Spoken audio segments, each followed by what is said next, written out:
Your alarm goes off in the time you didn't want to. You get up anyway and go to a company you don't particularly like to do work that doesn't particularly matter to you. For a boss who yells at you before you've even finished your coffee. By 6 p.m. you feel exhausted and pathetic. Every single day. Now imagine having to do none of that. No alarm, no boss, no company, no Monday. Yes, this was the life 300,000 years ago for the ancient humans. Because for roughly 98% of human history, there was no alarm to dread, no boss to yell, no Tuesday to survive until the weekend. There wasn't even a weekend. The whole idea of chopping time into 7-day blocks so you can suffer through 5 of them for 2 is a remarkably recent invention, and honestly, one of our worst. So here are some serious questions that trickle our head. If there was no alarm, no company, no boss, what did they actually do? Hour by hour, from dawn to dusk. How did they keep themselves happy? And here's the thing that should really bother you. If their life worked that well, why did we ever walk away from it? Stay till the end. That question has an answer, and you're not going to like it. The answer is equal parts surprising, fascinating, and a little embarrassing for us. Because it turns out the people we spent centuries calling primitive were, in several genuinely important ways, living better than the person who just woke up to that alarm. Because once you start looking, the evidence is overwhelming. The biggest lie we've been told about prehistoric life is that it was one long survival horror game. Ancient human wakes up, avoids getting eaten, grunts, and dies at 30. That's almost completely wrong. And the reason we believed it is almost funny. We looked at the hard evidence and drew the easy conclusion. Cut-marked bones, weapons, butchered animal remains. Ah yes, brutal survival, every day. But what I am going to tell you will surprise you. Researchers have found cave paintings, musical instruments carved from bird bone and mammoth ivory, 40,000 years old, jewelry made from shells and teeth and carefully drilled stones, strung into necklaces. Evidence of people walking hundreds of miles with no roads, no maps, no Uber, just to trade pigment for body paint. Graves where elderly people who had survived decades with crippling disabilities were buried with ceremony, sometimes surrounded by flowers. That is not the behavior of a species in constant panic. That's the behavior of a species with time on its hands, doing genuinely interesting things with it. In the 1960s, an anthropologist named Marshall Sahlins did something radical. He actually measured how hunter-gatherers spent their time. The hoansi of the Kalahari, the Hadza of Tanzania, Aboriginal groups in Australia, societies that had kept versions of that lifestyle into the modern era. What he found demolished the old story. On average, these groups spent 3 to 5 hours a day on subsistence work. Hunting, gathering, tool maintenance, shelter, 3 to 5 hours. The rest of the day, genuinely free. Talking, resting, playing, making music, making art, telling stories. Sahlins called them the original affluent society. Not because they owned things. They owned almost nothing. But because they had the one thing every modern person is desperately chasing and almost never catching. Time. Abundant. Unscheduled. Now compare that to you. Between the commute, the job you don't love, the average adult gets around 2.5 to 3 hours of real leisure a day, and most of that gets swallowed by a screen feeding you content designed to keep you anxious enough to keep scrolling. We are working longer, with more stress, for less rest than people hunting animals with sharpened sticks. Now let's actually break down the day of ancient humans, because this is where it gets extraordinary. They talked, constantly, and expertly. If you dropped in on a group around a fire in the late afternoon, the strangest thing wouldn't be the fire, or the animal skins, or the total absence of Wi-Fi. It would be the conversation. Studies of modern hunter-gatherer groups show that 60 to 70% of their social time was spent talking gossip, jokes, arguments, flirting, old stories retold for the 100th time. Robin Dunbar, the anthropologist behind Dunbar's number, the idea that humans can maintain roughly 150 stable relationships, argued that language itself evolved as a form of social grooming. Other primates bond by physically picking through each other's fur. It works, but it doesn't scale. You can't groom 80 people. So humans evolved a way to verbally groom many people at once. Talk to 5 people around a fire, and you maintain 5 relationships in the time it used to take to maintain 1. Which means gossip isn't a character flaw. It's the original social technology. Every time you call a friend for no reason, or waste 20 minutes talking nonsense with a coworker, you're not slacking off. You're doing exactly what your ancestors did around a fire 50,000 years ago, the single oldest human activity there is. They didn't sleep 8 hours straight, and neither biologically do you. The historian Roger Ekirch, through his 2 decades of research, found that before artificial lighting, most people slept in 2 phases. First, sleep from dusk until around midnight, then an hour or 2 of being genuinely, calmly awake. Not insomnia.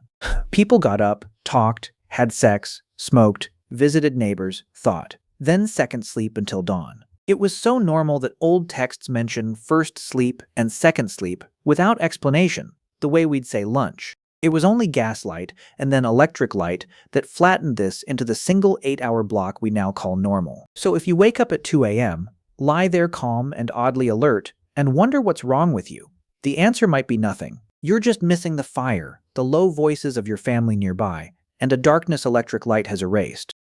Our ancestors were also master craftsmen, not primitives. Stone Age sounds crude. It wasn't. Take stone knapping, striking flint or obsidian in precise sequences to produce a sharp, consistent blade. One wrong strike shatters the whole piece. Modern archaeologists who've tried to learn it say real proficiency takes years. Then there's clothing, scraping and treating hides, sewing them with bone needles. We've found needles with eyes drilled through tiny bone fragments 50,000 years ago, because someone wanted their stitching to be good, because they cared. And then there's the art. The cave paintings at Lascaux, roughly 17,000 years old. Chauvet, potentially 36,000. Not scribbles, dynamic, compositionally sophisticated animals. Horses mid-gallop, bison turning their heads. Some artists used the natural curve of the cave wall so that in flickering firelight, the only light they had, the animals seemed to breathe and move. They built cinematic illusion into stone. In the dark, 36,000 years ago. Another interesting thing is that they played, seriously and often. Play isn't a modern luxury. It's one of the oldest behaviors of intelligent social animals. Crows play. Dolphins play. Humans, who are all of that and more, play constantly. Board games go back to at least 2500 BCE in Mesopotamia, and organized play almost certainly predates any civilization. Children in every hunter-gatherer society ever studied engage in complex, rule-inventing, competitive play. Wrestling, races, throwing contests, appearing independently in cultures with zero contact with each other, which is strong evidence it's simply built into us. And play wasn't separate from learning. You learn to hunt by playing at hunting. You learn to manage your emotions by competing and sometimes losing. Ancient children weren't in a classroom. They were in the world, and the world was the teacher. And one thing that we should seriously learn from our ancestors, they took extraordinary care of each other, of even their disabled and most useless members. This is the part that hits hardest.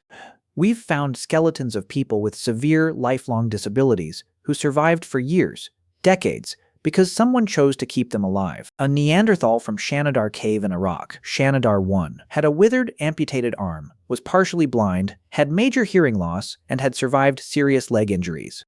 He lived to around 40, genuinely old for the time. He could not hunt. He could not gather effectively. By pure survival math, he was a liability. His group fed him, protected him, kept him alive anyway.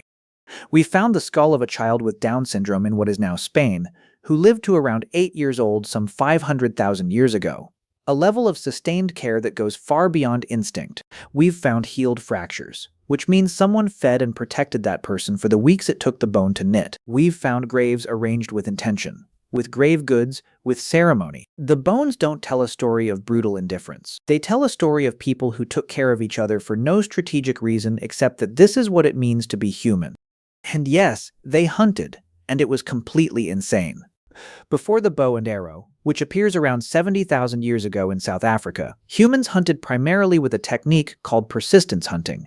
And it's exactly what it sounds like. You find a large animal, a kudu, a wildebeest, and you follow it, not sprinting, just steady, relentless pace through the hottest part of the day, for hours, tracking it as it runs, rests, and is forced up again, over and over, for 5 hours, 8 hours, sometimes longer, until the animal is so overheated it physically collapses, and you walk up and finish the job. This works because humans sweat. We're one of the only mammals that cools primarily through perspiration instead of panting, which means we can outlast almost anything in heat. Our giant glute muscles, our flat feet, our long legs, the way our heads barely bob when we run, the fact that we breathe independently of our stride, all of it is running hardware, engineered over millions of years specifically to chase animals across open ground in blazing heat. And they rested, actually rested, in a way most of us have completely lost.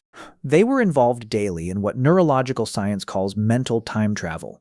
It's essential for psychological health and creativity, and it needs real cognitive quiet to switch on. Modern life doesn't give it that. Every spare second gets filled. A podcast, a scroll, a notification. We've built an environment where genuine mental rest takes deliberate effort to achieve. Ancient humans didn't have that problem. Sitting by a fire after dark, watching flames, thinking about nothing in particular. That was the default evening activity for most of human history.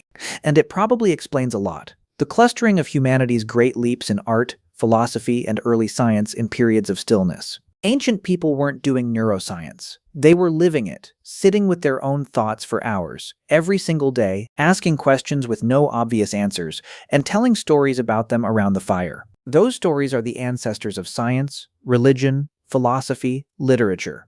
They came from minds that had time to wander. So think about that alarm again. The one you didn't set, ringing for a job you didn't choose, before a boss who's already annoyed at you. That entire structure, the schedule, the commute, the yelling, the exhaustion that isn't even earned by anything meaningful, is maybe a few hundred years old. Your ancestors, for 300,000 years, never lived a single day like that. They talked more than you. They rested more honestly than you. They made things with their hands that outlasted empires. They took care of each other without being told to. And when the sun went down, nobody was checking their phones. So here's the question. Would you trade your alarm clock for their fire? Let me know in the comments.